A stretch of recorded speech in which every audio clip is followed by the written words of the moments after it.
அவர் கூப்பிட்டாதான் வர முடியும், சாதாரணமாலாம் வர முடியாது. அவரு ஐயாவுடைய அனுகிரகம் அவருடைய ஆசீர்வாதம் இருக்கணும். நீங்க திருவண்ணாமலைக்கு வரணும்னு ஐயா உத்தரவு கொடுக்கணும். அவர் கொடுத்தாதான் இந்த திருவண்ணாமலைக்கு வர முடியும். எப்படி சொல்றது, ஏனாந்தோனமா நம்ம வந்துடலாம் திருவண்ணாமலை போக போறோம், வாய்ப்பே கிடையாது. அவருடைய அனுகிரகம் இல்லாம திருவண்ணாமலைக்கு வர முடியாது அவ்வளவு சீக்கிரத்துல. அருணாச்சல அனுகிரகம் இருக்கணும். அந்த அண்ணாமலையோட அனுகிரகம் இருந்தா கண்டிப்பா திருவண்ணாமலைக்கு வரலாம். ஆனா வர முடியாம வர முடியும், என்னால திருவண்ணாமலைக்கே வர முடியலன்னு சொல்றாங்க பாத்தீங்களா.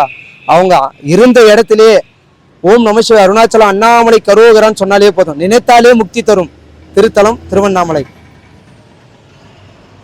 இப்ப அவங்க நிறைய பேர் உங்ககிட்ட கொடுத்து அன்னதானம் பண்றாங்க இல்லையா, அவங்க இங்க அன்னதானம் பண்ணும்போது அவங்களுடைய ஏன் இங்க அன்னதானம் பண்ணணும், எவ்வளவோ இடங்கள் இருக்கு, திருவண்ணாமலையில ஏன் அவங்க அன்னதானம் பண்ணணும், ஏதாவது கேட்டிருக்கீங்களா? இல்ல, நான் அந்த மாதிரி நான் கேட்டதில்லை.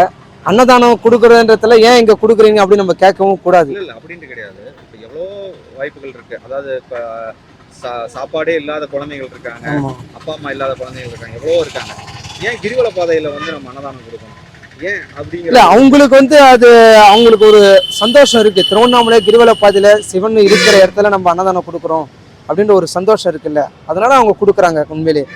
ஏன்னா நிறைய எவ்வளோ கோவில் இருக்கு, எவ்வளோ சொல்லவே தேவை, இந்தியா ஃபுல்லாகவும் சரி உலகம் ஃபுல்லாக எவ்வளோ கோயில் இருக்குது, எவ்வளோ கோயில், சிவன் கோயில், முருகர் கோயில், விநாயகர் கோயில் இருக்குது, எல்லா இடத்துலையும் அன்னதானம் கொடுத்துன்னு இருக்காங்க. ஆனால் திருவண்ணாமலையில் கொடுக்கணுன்ற அந்த எண்ணம் வருது இல்லை அவங்களுக்கு, அது உண்மையிலே பெரிய விஷயம்தான். ஏன்னா இந்த இடத்துல சாப்பாடு கொடுக்குறவங்க ஒரு சும்மா இப்படி கிரிவலம் நடந்து போகும்போது ஐயா இருந்தாங்க ஒரு டீ சாப்பிடுங்கன்னு சொல்லி வாங்கி கொடுத்துட்டு போகிறாங்கல்ல, அதுவே பெரிய விஷயம் தான். உண்மையிலே அந்த கடவுளுடைய அனுகிரகத்தால் தான் எல்லாமே நடக்குது. திருவண்ணாமலைனாலே போதும், அப்பாவுடைய ஆசீர்வாதத்தோட எல்லாரும் நல்லா இருப்பாங்க. உண்மையிலே சிவாய நம்ம ரொம்ப நன்றி ஐயா. நண்பர்களுக்கு ஏதாவது சொல்றீங்களா? பொதுவாக நம்ம அன்னதானம் பண்ணக்கூடியவங்க இப்போ பண்ணணும்னு தோணுது, உங்களை தொடர்பு கொண்டு அன்னதானம் பண்ணணும்னா என்ன பண்ணணும்? இல்லை, என்னை தொடர்பு கொண்டும் இல்லை, அவங்க கண்டிப்பாக என்னுடைய நம்பர் இல்லைனா கூட சரி, அந்த அருணாச்சல ஆசீர்வாதத்தோட எப்படின்னா என்னை தொடர்பு கொண்டுருவாங்க, என்னை கண்டிப்பாக கான்டாக்ட் பண்ணுவாங்க. அப்படி அன்னதானம் கொடுக்கணும்னா கண்டிப்பாக நேரில் அன்னதானம் கொடுங்க, உங்கள் கையாலே கொடுங்க. முதல் தடவை உங்கள் கையில் கொடுத்து பாருங்கள், அந்த சந்தோஷம் அவங்க சாப்பிடும்போது நீங்கள் பார்ப்பீங்க. அவங்க வயிறு நிறைய சாப்பிடும்போது அந்த புன்னகையோடு நம்மளை பார்ப்பாங்க, சிரிப்பாங்க.